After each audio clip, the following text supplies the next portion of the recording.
On y est, après une campagne inédite, voire carrément fantomatique, après un manque d'intérêt général, personne ne s'en cache. C'était donc jour d'élection. Le verdict des urnes ce soir, qui continue la course pour la région, qui continue la course pour les départements. Soirée spéciale, élection donc sur France 3 Auvergne-Rhône-Alpes.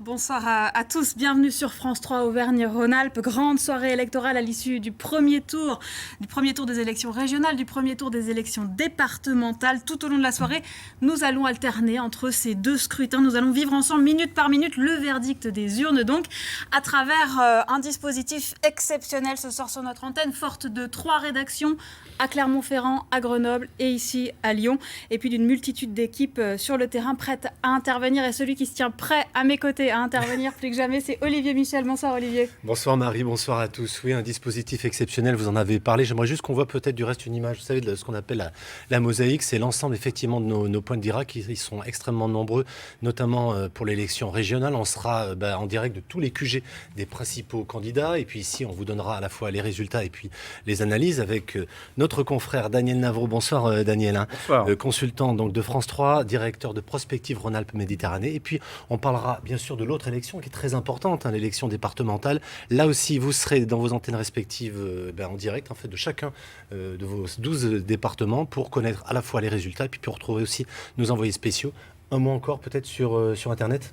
Oui, Internet, vous allez le voir apparaître sur votre écran, vous le voyez déjà, le fameux QR code, vous savez comment ça fonctionne, vous sortez votre téléphone, vous le photographiez et vous êtes redirigé vers notre site Internet pour nous suivre donc sur Internet. Dès 20h, on aura les premières tendances, les premières estimations sorties des urnes. Oui, c'est évidemment quelque chose qui va être un élément assez déterminant de cette soirée. Les estimations de notre partenaire Ipsos Steria, c'est en fait des estimations qui sont faites, vous savez, à la sortie des urnes. On demande aux électeurs de savoir pour qui ils ont voté et ça nous permettra de vous donner, les 19h57 dans 2 minutes 30, j'espère en tout cas, ces résultats. Ce que j'ai oublié de vous dire aussi, c'est que nous aurons des invités sur ce plateau, des têtes de liste qui viendront, je l'espère en tout cas, les plus nombreuses possibles pour nous livrer leurs réactions. On a plein de questions à leur poser. Et puis également, nous aurons comme invité le maire de Grenoble, Éric Piolle, le maire de Clermont-Ferrand, Olivier Bianchi, et puis le patron de la métropole de Lyon, l'écologiste Bruno Bernard. On va juste rappeler, avant d'en venir aux estimations, qui est candidat. On a 9 listes pour succéder à Laurent Wauquiez. Lui-même brigue un second mandat. Et puis, on a évidemment 7 questions autour de la gauche pour mener une liste au second tour.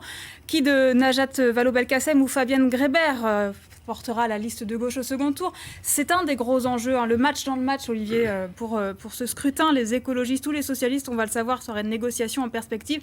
Et nous ne manquerons pas de vous relayer tout ça. Et puis, quel score pour le Rassemblement national ? Suivra-t-il en Auvergne-Rhône-Alpes la dynamique nationale ?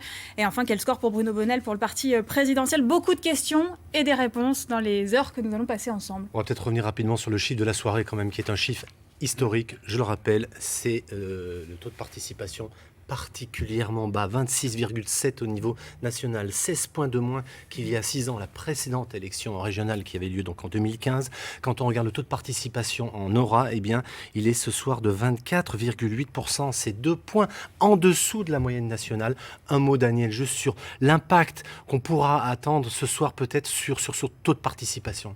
Il aura peut-être une incidence sur les résultats de certaines listes et donc dans leur capacité à négocier entre elles. Ce sera un des effets donc, que l'on pourra peut-être mesurer dans quelques minutes. À qui ça peut profiter et au contraire, qui ça peut desservir ? Ça profitera à ceux qui n'auront pas été en dessous de la barre des 10%. C'est peut-être ce qui va arriver à certaines listes ce soir. Daniel, je voudrais juste qu'on regarde sur 2 départements de notre région, les 2 départements les plus urbanisés, à savoir la Loire et le Rhône. Et quand on regarde là aussi les taux de participation, en tout cas, ils sont là encore plus faibles que la moyenne nationale. 19 points de moins dans la Loire. Ils sont à peu près, vous voyez, à peu près autour de 22%, mais 19 points de moins par rapport à 2015. 22 points de moins dans le Rhône. Là aussi, c'est une donnée importante. Les départements les plus urbanisés, dans les plus grandes villes, on aurait peut-être ce soir le moins voté. Oui, il faut faire attention, le Rhône est une partie urbaine, rurale. La Loire il faudrait voir le vote stéphanois, par exemple, dans le bassin stéphanois. Mais il semblerait effectivement que le vote urbain dans la Loire soit vraiment très minoritaire, puisque les minoritaires sont ceux qui ont voté. Il est 20h, déjà peut-être des tendances, des sorties d'urnes qui ne vont pas tarder à nous être dévoilées. Peut-être un mot encore sur ce phénomène, Daniel. C'est quelque chose qui se confirme, cette espèce de dichotomie entre les zones rurales et les zones urbaines au fil des élections. Alors, la dichotomie, elle existe, elle ne se traduit pas forcément uniquement par ce seul différentiel de participation, mais il y a incontestablement un vote urbain qui se distingue du vote urbain ou rural.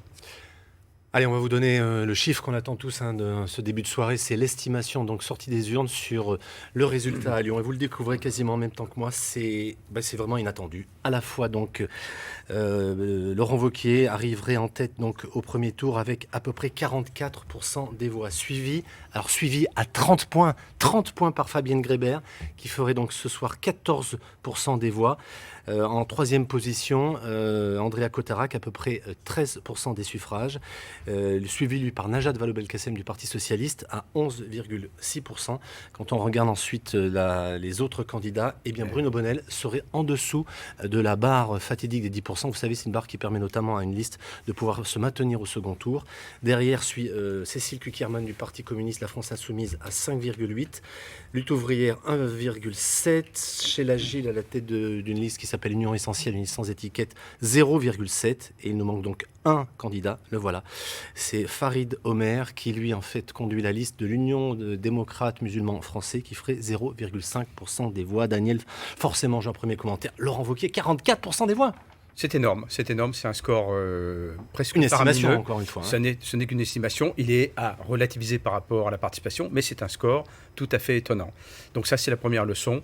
Il arrive très nettement en tête et en grand favori pour le second tour. Deuxième enseignement, la liste de la majorité présidentielle de Bruno Bonnell se retrouve à 9%, donc ne pourrait que fusionner au mieux avec une autre liste, mais ne peut pas se maintenir, alors que c'était l'objectif de Bruno Bonnell. Je vous rappelle juste qu'on les donnait dans les sondages, souvenez-vous, Daniel. Entre 13 14 et 17%. Ouais. Donc c'est un échec pour la liste de Bruno Bonnell, c'est un échec pour la majorité présidentielle en l'occurrence. Alors on aura le temps d'y revenir tout au long de cette soirée, mais tout d'abord, après les tendances, les réactions, et je vous propose d'aller tout de suite au QG de Laurent Wauquiez, donc très très haut dans ses premières estimations, le grand favori, et ça se confirme à 20h. Camille Da Silva, bonsoir, vous êtes donc en direct du QG de Laurent Wauquiez à Lyon. Quelles sont les premières réactions sur place ?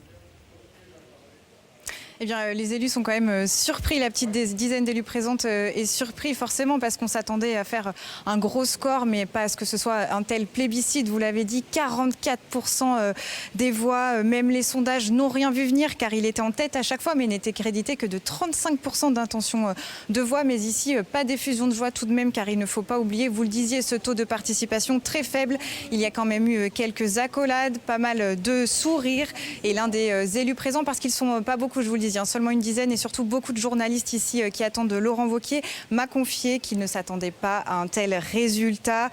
Laurent Wauquiez est attendu, lui, d'ici 20h15, entre 20h15 et 21h, on ne sait pas exactement, en tout cas pour une courte déclaration. La soirée s'annonce sobre à l'image finalement de la campagne du président sortant qui souhaite briguer ce deuxième mandat en gérant son statut d'ultra favori comme il l'a fait durant ces dernières semaines. D'abord avec une entrée en campagne au dernier moment, aucun meeting mais une forte présence sur le terrain régional. Merci beaucoup Camille, en direct depuis le QG de Laurent Wauquiez. On va aller tout de suite cette fois-ci au QG de Fabienne Grébert, candidate d'Europe Écologie Les Verts, qui selon, encore une fois, notre estimation sortie des urnes, ferait 14% des voix. Céline Aubert, bonsoir. La même question, quelle réaction chez vous ?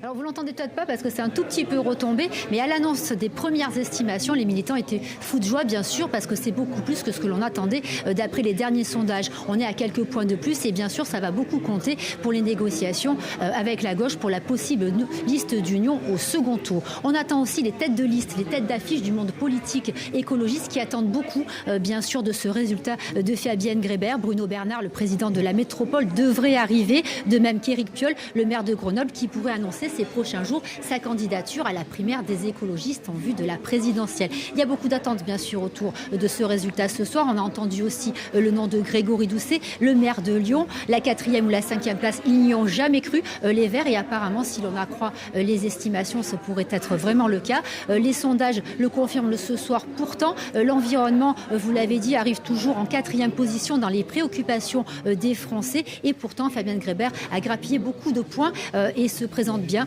ce soir. Le fort taux d'abstention aussi, quel effet aura-t-il au final sur le vote des Verts? L'an dernier, il leur a plutôt bien réussi pour les municipales avec une forte dynamique chez les jeunes. On attend maintenant les résultats dans la métropole, le Nouveau-Rhône et l'Isère, fief d'Europe Écologie Les Verts. Quant à Fabienne Grébert, elle est attendue à partir de 21h30 pour une prise de parole.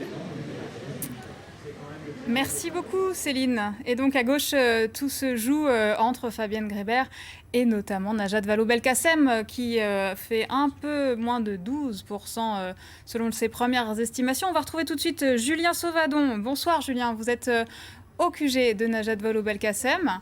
Et comment se profile cette soirée pour Najat Vallaud-Belkacem ?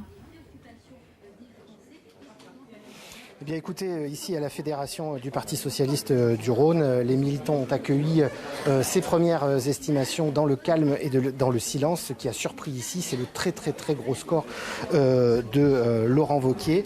Alors, comme vous le savez, à gauche, le principal enjeu est de savoir qui de Najat Vallaud-Belkacem ou de Fabienne Grébert va réaliser le meilleur score. Voilà, maintenant, on le sait.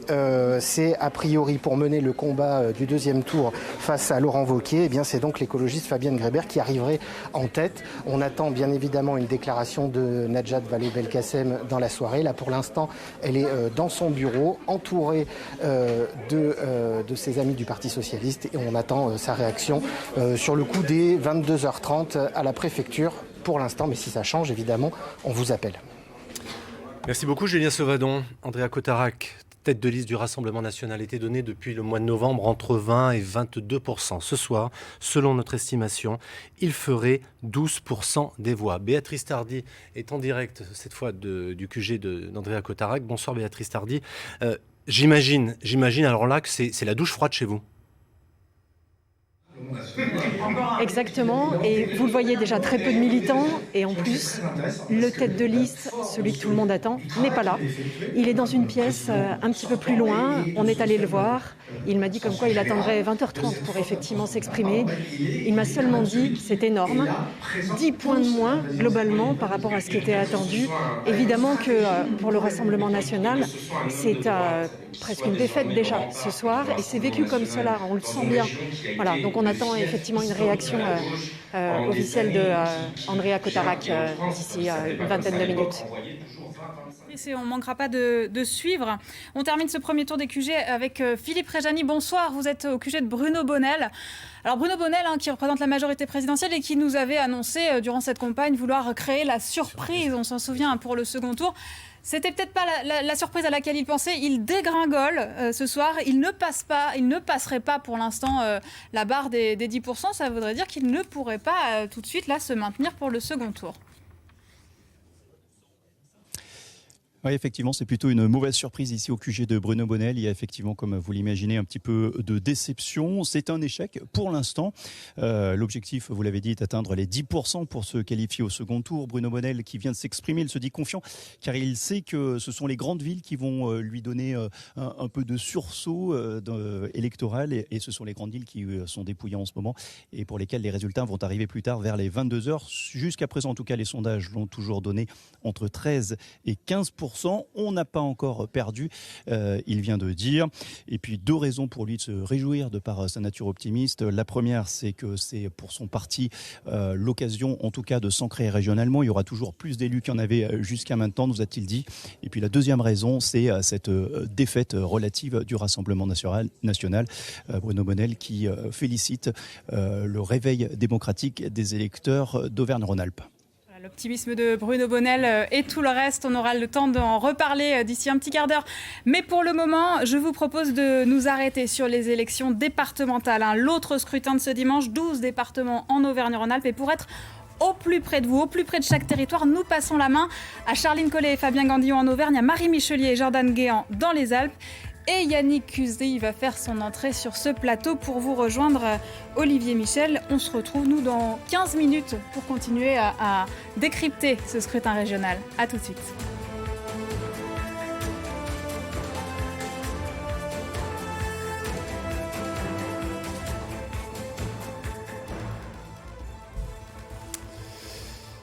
Eh bien, on se retrouve donc cette fois-ci sur l'antenne de Rhône-Alpes pour parler de cette autre élection, les élections départementales. Bonsoir Yannick Cusy. Bonsoir Olivier. Ce soir, vous êtes l'homme des départementales avec pas mal de résultats à nous donner, parce qu'alors là, pour l'instant. Encore. Ça va pas tarder. Oui, mais j'ai plein de chiffres et d'anecdotes si vous voulez. Mais on va tout de suite partir dans l'Ain, rejoindre Franck Grasso, parce qu'il est nécessaire aussi pour vous, téléspectateurs, que vous saisissiez un petit peu les enjeux de cette élection, notamment sur nos 5 départements. Franck Grasso est donc en direct avec nous depuis Bourg-en-Bresse. Bonsoir Franck. En quelques mots, l'Ain, département à droite, qui avait basculé du reste en 2015 et qui, on va dire d'après les estimations, les prévisions, mais bon, on va prendre quand même extrêmement de gants ce soir parce que les résultats des régionales nous ont montré que. Donc on va rejoindre tout de suite Franck Grasso qui n'est pas encore. Voilà, alors en fait on vient de me dire, je vous le dis, parce que c'est ça aussi le direct, que nous n'avons pas encore les directs des préfectures dans nos départements. Vous imaginez un peu le dispositif ce soir quand même, messieurs, et vous, les téléspectateurs. On a donc à la fois la partie régionale avec tous nos directs, puis la partie départementale avec nos 5 directs dans les départements. Un petit mot quand même, Yannick, sur cette élection qu'on connaît relativement mal et qui, on s'attend ce soir à une reconduction des majorités qui sont déjà présentes aujourd'hui. C'est vrai que les départementales, c'est pas l'élection qui fédère. Beaucoup de gens ne savent même pas à quoi ça sert en fait un département. Les compétences, on les connaît pas forcément. Et pourtant, donc, on leur a expliqué. On a beau l'expliquer, voilà. Et c'est vrai que ça peut faire des déceptions. Et pourtant, ça représente, vous parliez de l'Ain par exemple, les départementales, ça représente 653 000 personnes, 653 000 votants, c'est énorme, 23 cantons. Il y a par exemple la matière à s'interroger parce que ça décide de plein de choses dans notre vie quotidienne, les routes, les collèges et j'en passe. Donc effectivement, c'est important. Ouais. Et donc dans ce département, je continue tant que Franck n'est pas là, il y a 72 binômes qui sont en liste. Imaginez, ça fait beaucoup de candidats là aussi. 46 sièges à pourvoir, donc vous l'avez compris, 23 cantons. Une élection qui se joue principalement sur les déserts médicaux notamment. C'est un des sujets très importants dans l'Ain, puisque les candidats devaient donner des propositions pour remédier à ce problème. Beaucoup d'habitants sont en manque notamment de spécialistes. L'autre problème, c'est la précarité et le chômage, qui est très forte par exemple dans le Haut-Bugey. Voilà. Eh bien justement, on va aller dans l'Ain, rejoindre tout de suite Franck Grasso. Bonsoir Franck. Petite présentation, bonsoir. Petite mise en bouche par Yannick Cusy. Les enjeux dans votre département, Franck, ce soir? Vous l'avez dit, en 2015, en fait, la gauche avait essuyé un sacré camouflé, perdant la tête du département. Depuis donc, 21 des 23 cantons sont sous la bannière de la droite et du centre. La nouveauté, c'est que la gauche traditionnelle a fait le choix de l'union, notamment avec des listes parfois socialistes et écologistes. Mais cela risque de ne pas suffire, évidemment, pour inverser la tendance. Dans 2 cantons, d'ailleurs, la gauche n'est pas présente, notamment le canton de Nantua, où se présente le président sortant, Jean de Guéry, qui affronte le Rassemblement national, mais aussi dans le canton de Pondin, où Damien Abad, le député, mais aussi président des Républicains à l'Assemblée nationale, affronte, lui également, le Rassemblement national. Ce sont des duels donc dans ces 2 cantons. Justement, le parti de Marine Le Pen espère beaucoup aussi des cantons de Villars-les-Dombes, voire même d'Ambérieux. Et enfin, le parti présidentiel n'est pas très présent dans ces élections départementales, mais espère être qualifié pour le second tour dans le canton de Meximieux notamment, où 5 binômes se présentent. Merci beaucoup Franck pour cette présentation très synthétique. Un petit mot Daniel avant de continuer le tour en fait de nos horizons. Le Rassemblement national, ça sera aussi une des données très importantes, sera extrêmement présent, on peut le penser, au second tour. Alors cela dit, il y a quand même le score d'Andéra-Cotarac, mais au départemental, généralement, il est très présent. Oui, alors il faut avoir en tête que le mode de scrutin aux élections départementales est différent et que la capacité pour se maintenir au second tour est tout autre. Il faut avoir obtenu au moins 12,5% des inscrits pour pouvoir se maintenir au second tour. Compte tenu du taux de participation, cela élimine tout le monde. Donc c'est les deux premiers candidats qui se retrouveront en duel de second tour. Ça peut générer des duels qui étaient inattendus. Donc on va voir à ce jeu si effectivement le Rassemblement national fait mieux que la liste Cotarac au niveau régional, qui à l'évidence a été victime d'une abstention d'une partie de son électorat, jeune ou âgé. Vanessa Fiz est en direct avec nous ce soir depuis la préfecture de l'Ardèche. Bonsoir Vanessa, vous êtes dans un des départements, en fait un des rares départements de cette région, encore socialiste. Oui, effectivement, ici on est dans un fief de gauche, un fief détenu depuis 23 ans, depuis 1998. Alors la question qu'on se pose, c'est est-ce que ce département peut basculer? Parmi les éléments que l'on a eus dans cette campagne, ce sont des partis de gauche qui sont avancés divisés, et puis surtout la présence d'un Rassemblement national dans 16 des 17 cantons. Ça n'était pas encore arrivé dans une telle ampleur. Or, le Rassemblement national est une présence politique forte dans ce département.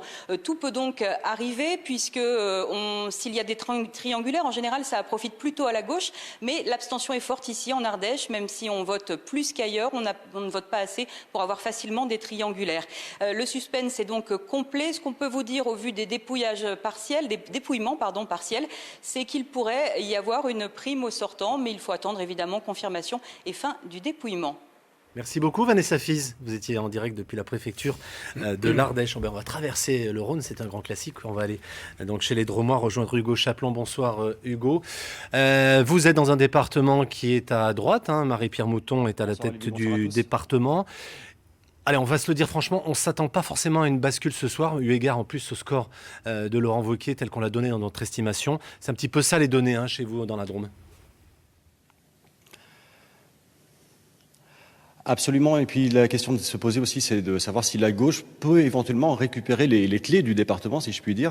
En 2015, la droite avait gagné cette élection départementale avec 11 cantons sur 19, à la faveur d'une division de la gauche. Mais cette année, la gauche, unie dans beaucoup de cantons, peut éventuellement créer la surprise. Autre donnée, c'est la France Insoumise qui présente 9 candidats dans 9 cantons, 9 binômes dans 9 cantons, et qui pourrait un petit peu perturber cette union de la gauche. Enfin, on terminera, jettera un œil sur les résultats dans le sud du département, les cantons du sud, et la progression potentielle du Rassemblement national qui était déjà très forte en 2015. Enfin, pour conclure, nous n'avons toujours pas les chiffres officiels de l'abstention qui devraient malheureusement battre des records. Merci beaucoup Hugo Chaplon depuis la Drôme. Je vous rappelle, si vous prenez cette émission en cours, que vous pouvez également la suivre. Vous voyez le QR code là, c'est de l'autre côté, il est là. Voilà. Vous donc mettez votre smartphone et puis vous arrivez directement sur notre page internet pour avoir les premiers résultats. Mais là, je me tourne vers Yannick et Yannick me dit non, j'ai toujours pas de résultats. Pas de résultats, mais je peux vous dire que dans la Drôme, le Rassemblement national est présent dans 11 cantons. En 2015, ça représentait 25% des voix quand même.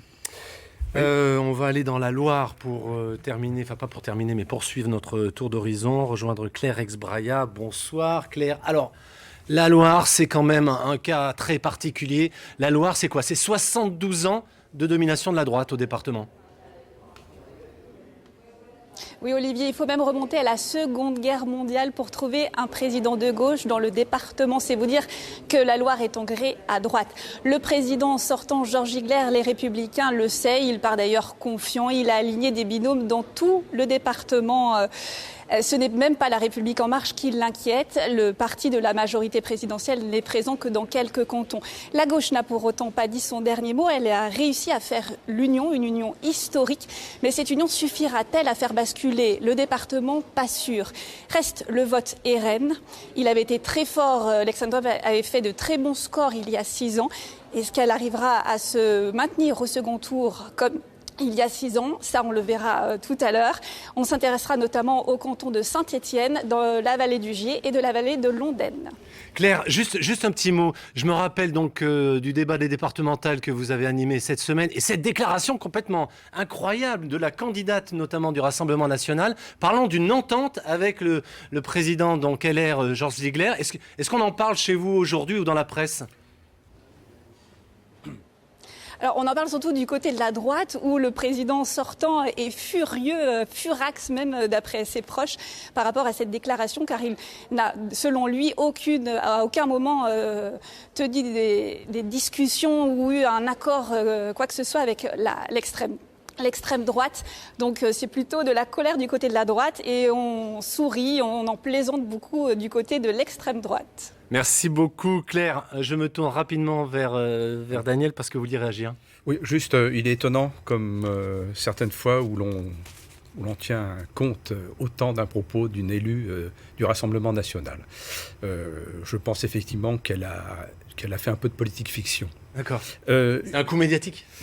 La politique fiction, un coup médiatique. Une précision sur le Rassemblement national, je disais tout à l'heure que le mode de scrutin allait générer, compte tenu du taux d'abstention très important, des duels de second tour et non pas des triangulaires ou des quadrangulaires. Et ça, c'est un scénario qui n'est pas bon pour les candidats du Rassemblement national.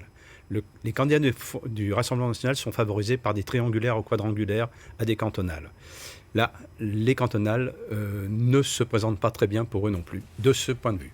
Allez, on va clore ce tour d'horizon de nos départements et se rendre dans le département du Rhône. On va aller en fait précisément à la préfecture de région à Lyon, retrouver Frédéric Yop. Pour l'expliquer, pour le résumer en fait à nos téléspectateurs, là on est dans un département qui est extrêmement bleu dans sa composition actuelle. Absolument, Olivier, on peut dire qu'on a très peu de surprises en fait de ces élections dans le Nouveau-Rhône, un Rhône qui est un Nouveau-Rhône particulièrement rural puisqu'il n'y a plus la métropole. 12 des 13 cantons sont aujourd'hui à droite ou au centre droit dans l'escarcelle du président LR Christophe Guillotot. Il faudra donc quand même surveiller les résultats de 4 cantons où il y a des binômes dissidents à cette majorité sortante. C'est le cas dans le canton de Saint-Symphorien-d'Ozon, de l'Arbrel, qui est le seul canton qui est encore à gauche, de Glazé ou du Val-d'Oing. Val-d'Oing, une petite précision, où l'un des candidats sortants est passé pendant la mandature du parti des Républicains au parti du Rassemblement national. Le Rassemblement national, il aimerait bien faire un score également lors de cette élection. En 2015, il faut savoir que sur 12 des 13 cantons dans lesquels ils étaient présents au second tour, ils n'ont pas obtenu de siège. Et là, je pense qu'encore une fois, c'est l'abstention qui va être un petit peu maître du jeu. Merci beaucoup à vous, Frédéric Yop. On vous retrouve bien sûr tout à l'heure pour en savoir plus. Yannick, toujours pas de résultat. Toujours pas de résultat. Alors sur le Rhône, on peut rappeler que c'est vraiment, Daniel ne dira pas le contraire, pour le coup une vraie terre de droite, comme vous le disiez. Il y a 2 députés de droite notamment qui ont été élus sur place. Donc effectivement, on n'attend pas de grosses surprises, je ne pense pas. Non, dans le Nouveau-Rhône, moi je l'appelle le Rhône résiduel, non, il y a peu de surprises politiques à attendre effectivement. On l'a vu dans ce département, un des enjeux, on l'a vu dans les débats, c'était notamment comment exister par rapport à la métropole. Là, il y a quand même un enjeu, je dirais, de territoire particulièrement important. Il y a un enjeu de territoire qui est important, mais ce n'est pas les départementales qui vont avoir une incidence quelconque sur la relation entre la métropole et le département, qui restera présidé par Christophe Guillotot. Il est 20h22, vous regardez France 3, c'est la grande soirée électorale. On a parlé donc des régionales, si vous nous suivez depuis le départ. Là, on est en page départementale. On va bientôt rejoindre effectivement Marie qui va nous reparler des élections régionales. Je voudrais savoir aussi une petite chose sur cette élection. Est-ce qu'on peut s'attendre, à votre avis, messieurs, à un différentiel entre taux de participation régionale, départementale, ou finalement, quand on va voter pour l'un, on va voter pour l'autre et puis c'est réglé ? On peut s'attendre à un très faible différentiel, qui d'ailleurs sera peut-être pas le même selon les départements, mais je pense on sera à l'épaisseur du trait. Voilà, non, il y aura très peu de différence. Et Yannick, dès ce soir, on aura le nom d'un certain nombre d'élus, puisqu'il y a aussi déjà pas mal de duels en fait. Oui, effectivement, il y a beaucoup de duels et comme le disait Daniel, ce mode de scrutin fait que ça va être resserré très rapidement. Donc on devrait, je vous promets, la prochaine fois que je reviens vous voir tout à l'heure, normalement je devrais avoir des noms. Et effectivement, on attend des noms d'ailleurs, notamment, par exemple, on parlait tout à l'heure de députés, il y a un député qui se présente dans la Loire. Voilà, il y a des noms comme ça qu'on va suivre, des cas où on va voir si ça s'est bien passé pour eux, parce que ça aura une valeur de test pour les prochaines échéances. Donc c'est important de les suivre. Et oui, il y aura des noms rapidement, on l'espère. Juste pour savoir, parce qu'effectivement, les téléspectateurs doivent se demander mais comment se fait-il qu'on n'ait pas encore les résultats ? C'est quand même un peu particulier, l'organisation de ce scrutin. On a 2 élections le même jour, avec ce problème récurrent qui était aussi un problème d'assesseurs. C'est un petit peu normal aussi qu'on ait un décalage par rapport aux autres années. Les présidents des bureaux de vote avaient une tâche principale aujourd'hui, c'était de recruter pour le dépouillement de ce soir, car on manquait d'assesseurs encore aujourd'hui pour le dépouillement de ce soir. Donc les élections sont quand même faites dans des conditions très difficiles. Et puis, si on parlait de taux d'abstention, il faut quand même rappeler, notamment pour les régionales, l'absence d'envoi ou le retard de l'envoi des propositions. Je ne sais pas vous si vous l'avez reçu, mais en tout cas, je ne l'ai pas reçu du tout. Reçu, par exemple, voilà. Ce qui est notre matériel électoral. Qui, à la marge, a une incidence sur le taux d'abstention. À la marge, mais il en a une, et c'est un scandale. Eh bien, il est 20h24. Dans quelques secondes, nous allons retrouver la page consacrée aux élections régionales. C'est vrai que pour l'instant, donc, pas encore de résultats pour les départementales, encore moins pour les régionales. Mais allez, on va y arriver. Donc, dans quelques secondes, le retour à mes côtés de Marie Morin. Et on reprend donc le cours de notre soirée électorale sur les élections régionales. Et ben, on enchaîne.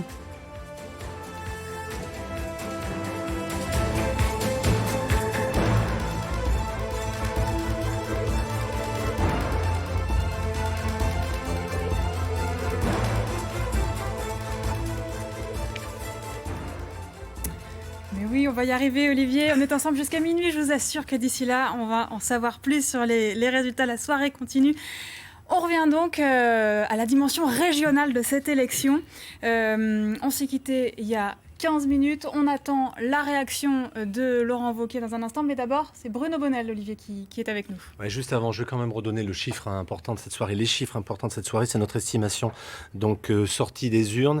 Je vous la remontre. Donc Laurent Wauquiez est donné donc très largement en tête de ce premier tour à quasiment 44% des intentions de vote. Suivi en deuxième position, on y reviendra tout à l'heure, hein, Daniel, parce que ça a beaucoup de sens politique, par Fabienne Grébert pour Europe Écologie Les Verts à 14%.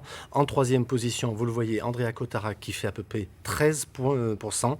Et ensuite, Najat Vallaud-Belkacem, un peu plus de 11%.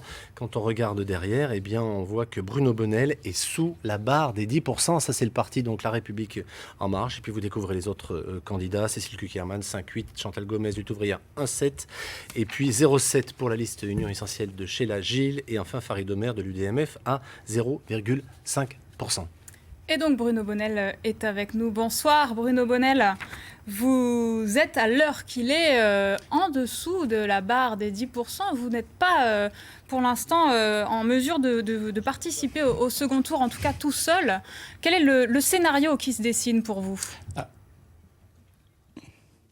Alors Marie, je vais me faire le relais de vos questions puisque Bruno Bonnell n'est pas équipé, mais il est bien avec nous, effectivement. Bruno Bonnell, vous êtes en dessous pour l'instant de la barre des 10%. C'est un scénario difficile pour vous. Vous disiez tout à l'heure, on n'a pas encore perdu.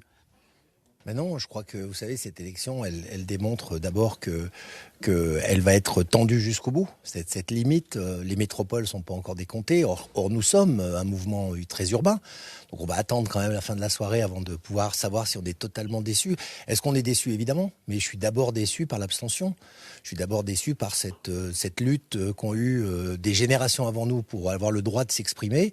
Et là, il y a près de deux oralpins sur 3 qui ne sont pas venus dans les urnes. Et ça a donné un avantage énorme au président sortant. La bonne nouvelle, c'est que ça a écrasé également le Front National qui, finalement, dans notre territoire de résistance, est à sa juste place. Et puis, le reste... Cette prime au sortant, elle est exagérée selon vous ? Ah mais elle est exagérée, c'est un phénomène de notoriété qui fait que les gens, dans des conditions extrêmement difficiles de campagne et peu de mobilisation, notamment de notre électorat, donc moi j'en appelle vraiment au sursaut de notre électorat pour ce deuxième tour, parce que nous serons au deuxième tour, et je pense que les sondages évoluent d'heure en heure, et on verra bien ce qui se passe à la fin de la soirée. Il faut un sursaut pour montrer que oui, il faut gagner aussi la démocratie. Moi j'ai un peu mal à ma démocratie oralpine ce soir. Votre score va évoluer, va dépasser la barre des 10%, vous en êtes à peu près certain au fil des heures de la soirée et du décompte, notamment dans les métropoles. Je pense que, en tout cas, les premières indications qu'on a sur les métropoles sont plutôt positives, montrent que finalement ce phénomène d'écrasement n'a pas eu lieu. En tout cas, il n'a pas été aussi important qu'ailleurs. On va le voir. Maintenant, vous savez, moi je crois à la règle démocratique, mais je crois surtout qu'il faut en appeler aux électeurs pour aller voter dimanche prochain. Oui, c'était la fête des pères. Oui, on a envie de se libérer après la Covid. Mais il y a quelque part notre quotidien qui est engagé avec ces élections. Donc après, on ne pourra pas dire « Ah oui, mais les trains sont pas à l'heure. Ah mais oui, mais nos lycées sont pas finis. Ah ben oui, les élections régionales sont des élections d'abord régionales. On voit bien que les sortants, quelle que soit leur couleur politique, dans le sud plutôt à gauche, ici plutôt à l'extrême droite, sont dans une dynamique de visibilité que nous n'avons pas. Mais c'est quand même le quotidien. Merci beaucoup, merci Bruno Bonnell. C'est à vous Olivier et Marie. Merci beaucoup Philippe. On va aller tout de suite au quartier général d'Andrea Cotarac, le tête de liste du Rassemblement National. Retrouver Béatrice Tardy. Béatrice, tout à l'heure on vous a vu qu'il n'y avait quasiment pas de réaction. Andrea Cotarac s'était mis dans une salle. Quoi de neuf ?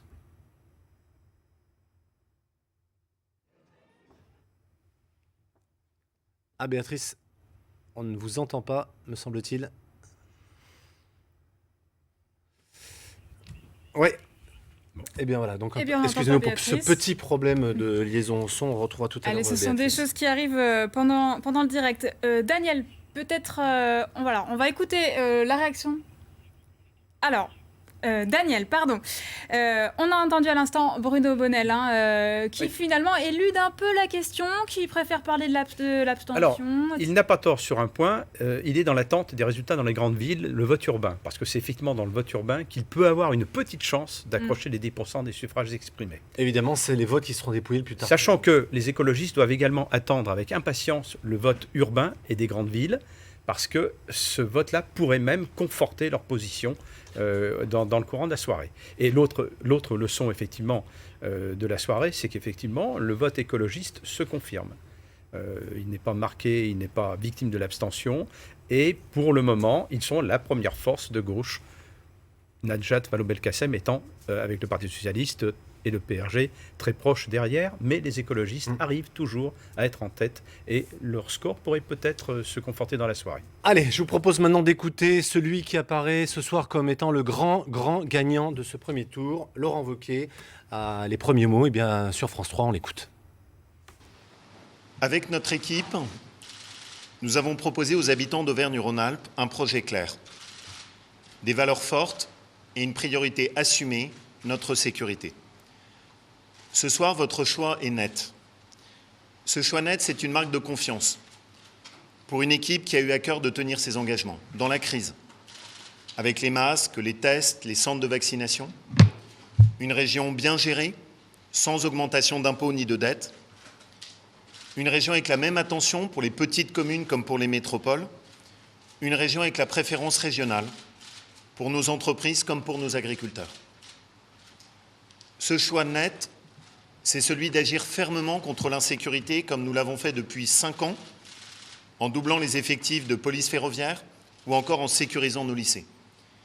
Et comme nous le ferons demain, pour agir face à la dégradation de la situation actuelle, notamment en supprimant l'accès aux aides de la région pour les délinquants ou en déployant la reconnaissance faciale contre les criminels.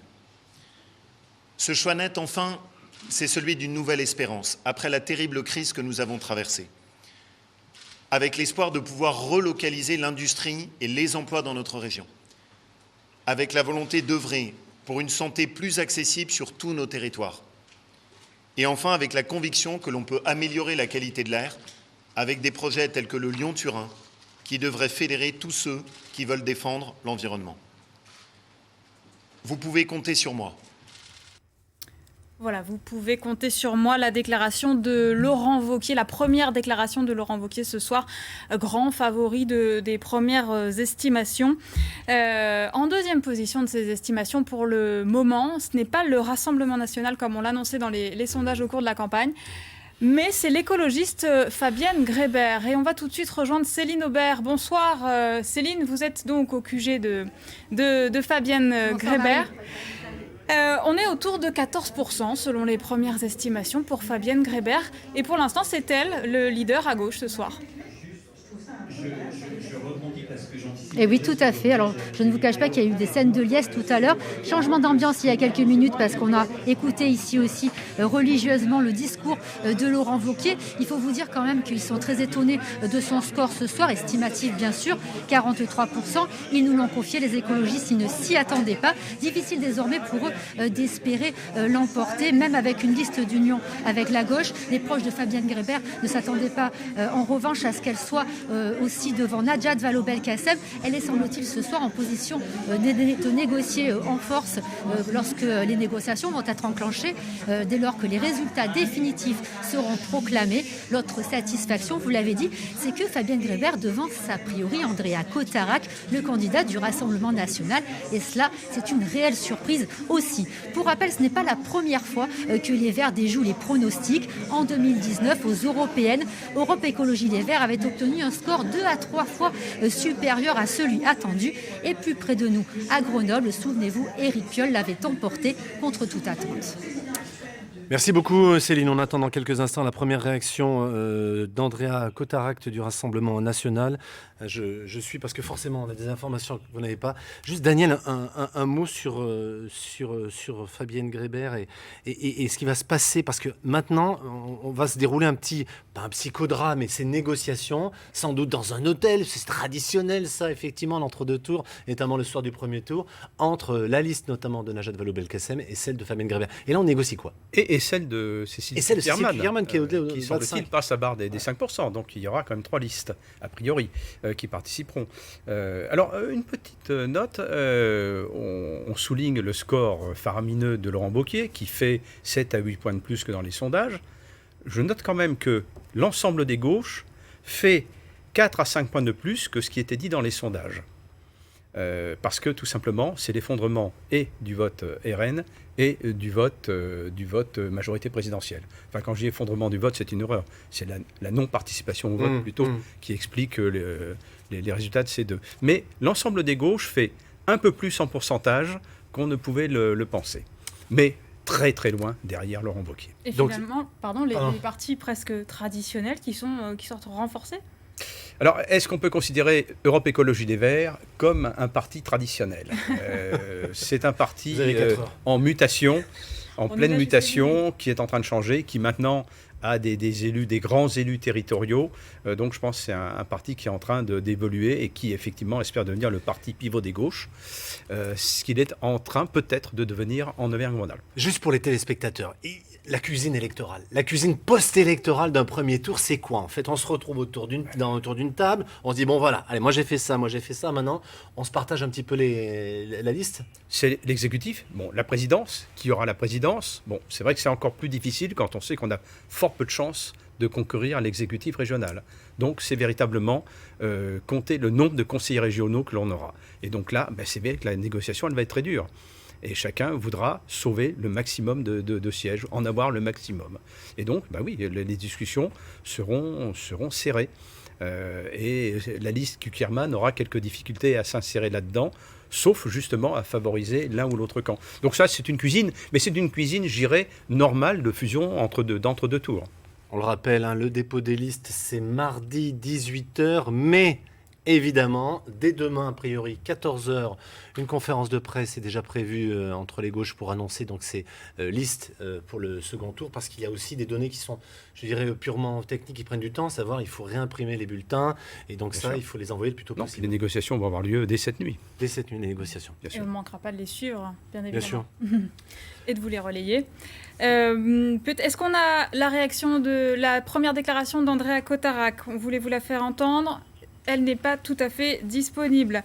Alors on va poursuivre, on a encore 2 minutes 30 à passer ensemble sur les régionales avant de basculer à nouveau sur les départementales. Avant d'entendre Andrea Cotaract, Daniel, un mot sur la position, le score, alors pour l'instant une estimation bien entendu du Front National, loin de ce qu'on avait... loin de ce qui était estimé. Le RN en Auvergne-Rhône-Alpes est peut-être victime de sa tête de liste, peut-être, je ne le pense pas en fait. Il est victime de l'abstention, notamment qui doit être très forte chez les jeunes. Aussi, c'est les personnes âgées. Ce sont des électorats qui comptent chez lui. On avait compris ces derniers jours que l'abstention allait peut-être fortement impacter le Rassemblement national. Alors, à voir ce qu'il va faire dans les autres régions, si ce phénomène se confirme. S'il était infirmé dans les autres régions, ça voudrait dire qu'il y a effectivement un problème en Auvergne-Rhône-Alpes pour le RN, au-delà de sa tête de liste. Entre nous, c'est assez inédit. C'est assez inédit parce que l'électorat du Rassemblement national, comme avant Front National, est quand même considéré comme un électorat qui est assez stable, qui participe aux élections, c'est un vrai socle. Et là, ce soir, peut-être qu'il y a, on va dire, un changement de paradigme dans l'électorat du Rassemblement national. D'autant que les thèmes de campagne, si je puis me permettre d'ajouter, on tournait autour d'un thème était sécurité. La sécurité. Alors, n'allons pas à dire que cet électorat était sur Laurent Wauquiez, parce que ça n'est pas le cas. Vu la participation au vote, l'explication est ailleurs. Mais le RN aussi n'avait aucune chance dans notre région. Son électorat le savait. Donc son électorat n'était pas mobilisé. Il y a un moment où, vous savez, voter pour le plaisir de voter, je dirais pour avoir quelques conseillers régionaux tribuniciens, l'électeur est loin de ce genre de choses. Et vous ne croyez pas, vous, au problème de casting ? Même si ça a créé des tensions au sein même du parti ? Ça crée des tensions, mais ça peut générer 1 millier de voix en moins, pas plus. Non. Allez, on rappelle rapidement l'estimation qu'on vous donnait en début de tranche. Après, je vous rends la parole pour qu'on rende la parole au départemental. Laurent Wauquiez donné sur notre estimation à 44%, suivi de Fabienne Grébert, 14%. Ensuite, Andrea Cotarac, vous voyez quasiment à 13%. Et Najat Vallaud-Belkacem à 11,6%. Bruno Bonnel, en dessous de la barre des 10%. Allez Olivier, il est temps de céder la place aux élections départementales. Chacun chez soi, à Lyon, à Clermont-Ferrand, à Grenoble. Et on se retrouve d'ici une douzaine de minutes. Ça ne durera pas bien longtemps, je reviens vite. À tout de suite.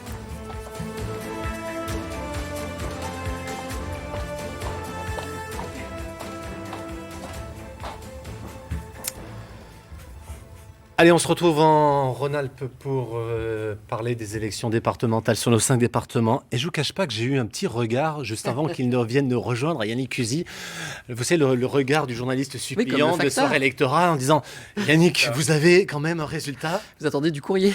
Voilà, j'attends du courrier, c'est ça. Non, toujours pas. Et peut-être qu'on peut l'imputer au problème des gestes barrières, tout simplement, parce que vous savez qu'il y a encore pas mal de gestes barrières dans les bureaux de vote et que dépouiller, ça prend du temps. Il faut faire attention. J'imagine que ça joue aussi. Et pourtant, il y a peu de bulletins à dépouiller. Il y a moins de bulletins, mais ça prend quand même du temps. Et pour l'instant, il n'y a pas encore... tout marche bien. Effectivement, on attend les résultats, mais pour l'instant, concrètement, on n'a pas de chiffres ni de noms à vous donner. Je sais que vous étiez content de me revoir pour ça. Il va falloir patienter encore un petit peu. Non, juste, puisque là, on a un petit peu de temps, et puis ça va de nouveau s'accélérer dans quelques minutes, mais sur les raisons de l'abstention, de cette abstention donc, qui est historique, et Dieu sait qu'on va beaucoup en parler dans les heures et les jours qui viennent. Daniel, est-ce qu'on peut considérer ce soir qu'il y a aussi un message politique dans cette abstention? Il y a une attitude politique. Le message, il est impossible à décrypter, puisque par définition, les gens ne sont pas exprimés. Mais il y a une attitude politique. Si on écarte les abstentionnistes durs qui s'en fichent comme de l'an 40, ils sont minoritaires chez les abstentionnistes. Eh bien, il y a un désintérêt pour la vie politique telle qu'elle se déroule actuellement. Il y a un désintérêt pour l'offre électorale telle qu'elle se présente.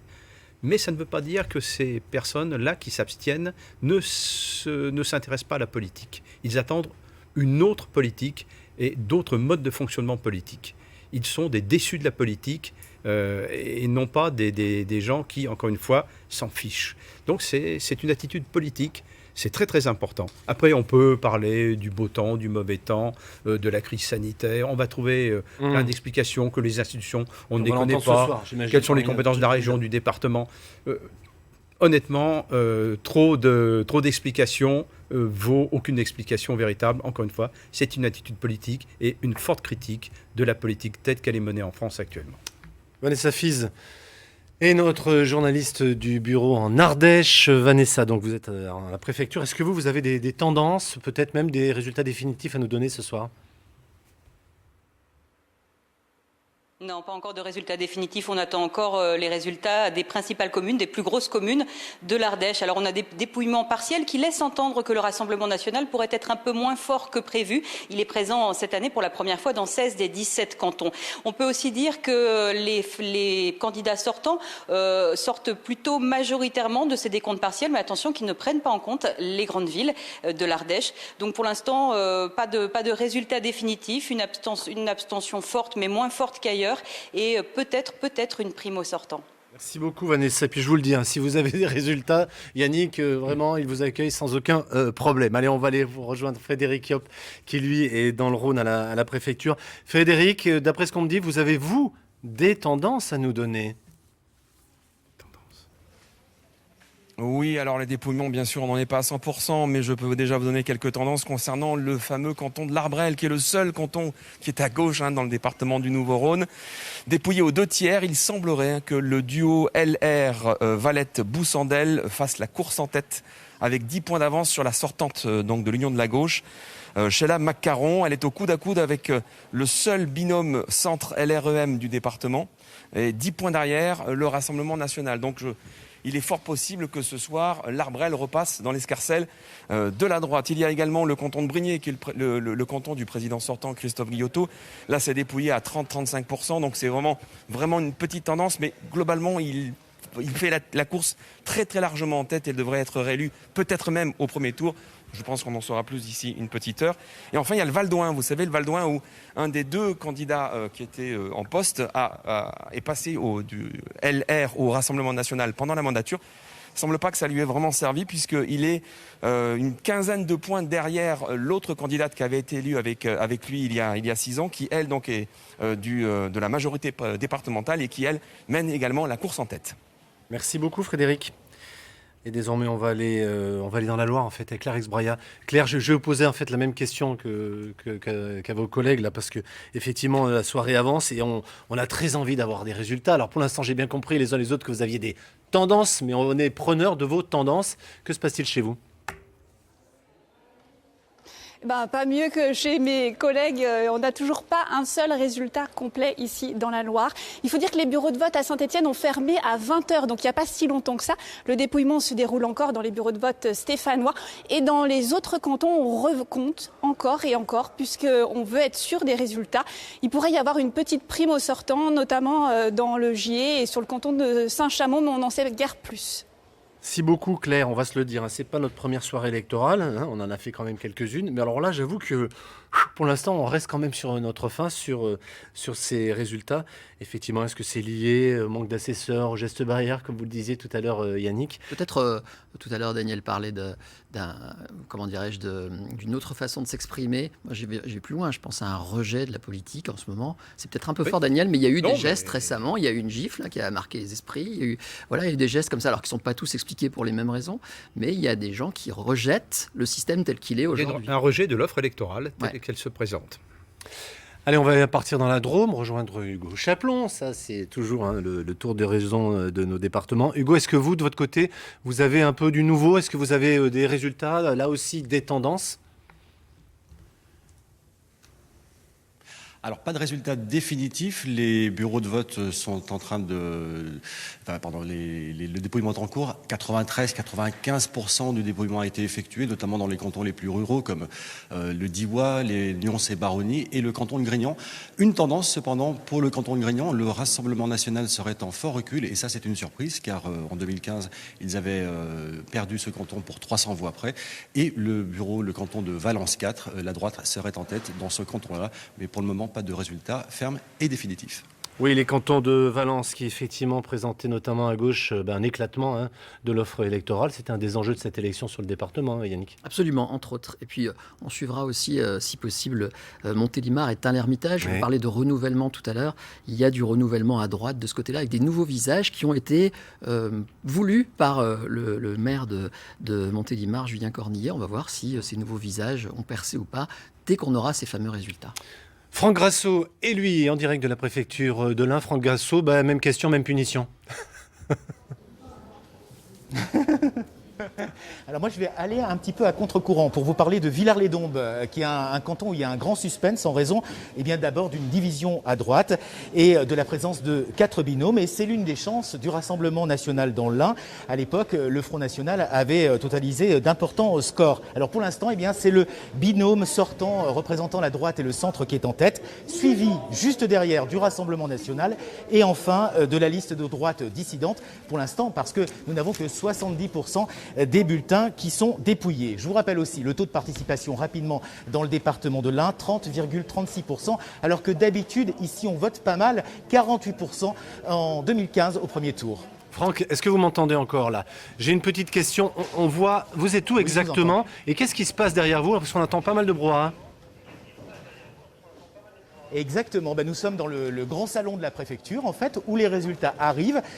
Et ils arrivent au compte-gouttes, il faut bien l'avouer. Donc c'est pour ça qu'on n'a pas encore de résultats définitifs. Voilà.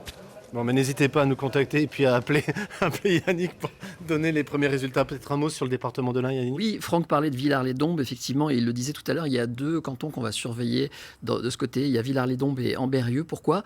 Parce qu'on dit depuis le début de cette compétition que c'est jouable pour le Rassemblement national. Pourquoi ? Parce qu'effectivement, il y a de la dissension à droite de ce côté-là. Et donc, effectivement, il y a une petite faille pour le Rassemblement national qui pourrait peut-être en profiter.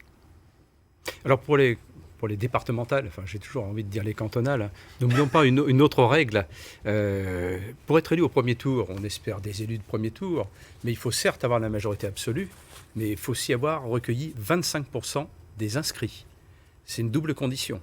majorité absolue et 25% des Exactement, inscrits. effectivement. On a tendance à l'oublier, cette règle. Compte tenu des taux de participation, cela risque de réduire le nombre d'élus dès le premier tour. Vous vous rendez compte de la complexité plutôt, de ce scrutin qui est déjà bien pas sûr. populaire. Ouais. On se posait déjà des questions avec Daniel juste avant l'antenne sur l'utilité. Alors ça va pas beaucoup plaire aux élus et aux gens qui sont en compétition ce soir, mais l'utilité des départements par rapport aux régions, toutes ces questions qui vont Ah, ça remonter va à la brouiller, surface. hein. Ouais. Là, à mon avis, on va à nouveau brasser ces sujets. Quand on voit combien c'est compliqué pour nous-mêmes parfois de comprendre comment ça fonctionne, imaginez comment l'électeur peut se passionner pour ces élections. Avant, on élisait un conseiller général, c'était relativement clair. Maintenant, on élit un binôme. C'est-à-dire, en fait, un bulletin où il y a 4 noms. 2 candidats, un homme, une femme, et 2 suppléants. 2 suppléants. Donc déjà, c'est quasiment un scrutin de liste. On a 4 noms. Donc déjà, il n'y a plus d'identification, on a compliqué les choses. En plus, avec des cantons redéfinis et agrandis pour les élections de 2015. Donc, on a compliqué les choses. Et puis, c'est vrai que le mode de scrutin départemental, oui, il est devenu relativement monstrueux. Un mot, s'il vous plaît, également, pas sur le Rassemblement national, sur la République en marche. Alors là, mais qui était extrêmement absente sur ce scrutin des départementales. Oui, elle avait fait l'impasse, quoi. quelques candidatures, mais oui, elle a fait l'impasse. Elle a tout misé en tout cas en envergure sur les régionales. Bon, pour le moment, ça semble mal parti. Mais non, elle ne pouvait pas être présente et au municipal, ni au départemental. La majorité présidentielle, mis à part le MoDem, n'existe pas sur le plan partidaire. Et d'ailleurs, on sait bien que nationalement, il n'y a que le MoDem qui va peut-être tirer les marrons du feu de ces élections régionales. Je sais pas, je sais même pas si on a fait le calcul chez nous, de combien de listes se présentaient, combien de binômes LREM Je peux vous le donner effectivement. rapidement. Dans l'Ain, par exemple, on avait 3 cantons. Dans la Loire, l'REM, c'est 5 binômes. Pareil pour la Drôme, 5 binômes. Dans le Rhône, un seul binôme à l'REM. Et j'ai pas le chiffre de l'Ardèche devant moi, mais c'est vrai que c'est un parti naissant qui a du mal pour l'instant à recruter des candidats. D'ailleurs, à leur décharge, allez faire campagne quand vous n'avez pas le droit d'aller au contact, quand vous n'avez pas le droit de faire des meetings ou pratiquement pas. C'est vrai que c'est pas très séduisant pour se lancer en politique, même si on est dans la majorité présidentielle du moment. En tout cas, il est évident que ce score de la République en marche, on l'analysera tout au long de cette soirée et puis également demain, parce que c'est aussi une donnée très très importante. Voilà, on arrive au terme donc de cette deuxième session consacrée aux élections départementales. J'espère, je ne peux pas vous le promettre, mais qu'au prochain retour d'Yannick Cusy, il aura une montagne de résultats à nous donner. Dans quelques secondes, on repasse à la page donc des régionales, le temps que nos collègues nous rejoignent. A tout de suite.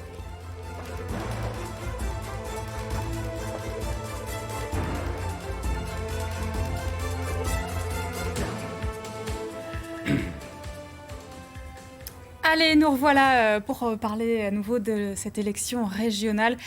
On va refaire un petit tour sur les estimations de sortie des urnes avec les grands favoris qu'on va entendre juste après. Mais d'abord le point sur les premières estimations. Allez, estimation dans Ipsos Steria donnée pour France Télévisions et France Bleu, 44% Laurent Wauquiez, suivi derrière de Fabienne Grébert, 14%, Andrea Cotarac, 13, Najat Vallaud-Belkacem s'est donné à 11,6, oui c'est bien ça, et Bruno Bonnell 9%. Ce ne serait pas, si en tout cas cette estimation est juste, il ne serait pas en capacité de pouvoir se maintenir au second tour. Allez Olivier, on écoute Laurent Wauquiez qui a pris la parole une deuxième fois cette soirée. Laurent Wauquiez, donc grand favori pour le moment, et ça devrait se confirmer dans la soirée. On l'écoute. Avec notre équipe, nous avons proposé aux habitants d'Auvergne-Rhône-Alpes un projet clair. Des valeurs fortes et une priorité assumée, notre sécurité. Ce soir, votre choix est net.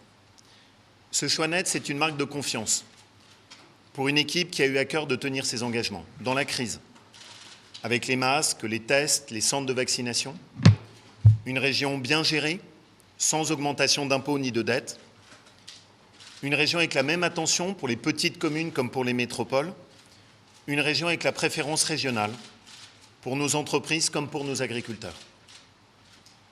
Ce choix net, c'est celui d'agir fermement contre l'insécurité comme nous l'avons fait depuis 5 ans, en doublant les effectifs de police ferroviaire ou encore en sécurisant nos lycées. Et comme nous le ferons demain, pour agir face à la dégradation de la situation actuelle, notamment en supprimant l'accès aux aides de la région pour les délinquants ou en déployant la reconnaissance faciale contre les criminels. Ce choix net, enfin, c'est celui d'une nouvelle espérance, après la terrible crise que nous avons traversée. avec l'espoir de pouvoir relocaliser l'industrie et les emplois dans notre région, avec la volonté d'œuvrer pour une santé plus accessible sur tous nos territoires, et enfin avec la conviction que l'on peut améliorer la qualité de l'air avec des projets tels que le Lyon-Turin, qui devraient fédérer tous ceux qui veulent défendre l'environnement. Vous pouvez compter sur moi. Oui, on se disait en fait en écoutant ce discours, c'est quasiment un discours de soir de second tour, de soir de victoire. On va rejoindre tout de suite maintenant Andrea Cotarac, tête de liste du Rassemblement national. Il est donc depuis son QG sur la presqu'île, la Confluence à Lyon. Bonsoir Andrea Cotarac. Énorme contre-performance pour le Rassemblement national ce soir en Aura. Écoutez, j'entendais Laurent Wauquiez qui nous parlait d'un choix net. Je crois qu'aujourd'hui, ce qui est net, c'est justement l'abstention. Ce qui est net, c'est un triste jour pour la démocratie, puisque vous le savez vous-même, ces résultats ne reflètent pas du tout les rapports de force en Auvergne-Rhône-Alpes. J'ajoute que le gouvernement a tout fait pour que l'abstention soit au record aujourd'hui dans toute la France. Il y a des endroits où, beaucoup d'endroits, y compris en Auvergne-Rhône-Alpes, où les professions de foi ne sont même pas arrivées aux électeurs dans leur boîte aux lettres, quand dans le même temps, le clientélisme de Laurent Wauquiez, lui, a permis à des maires LR d'envoyer massivement partout sur le territoire à leurs habitants le fait de voter pour Laurent Wauquiez. C'est la même chose pour les communes Europe Écologie Les Verts.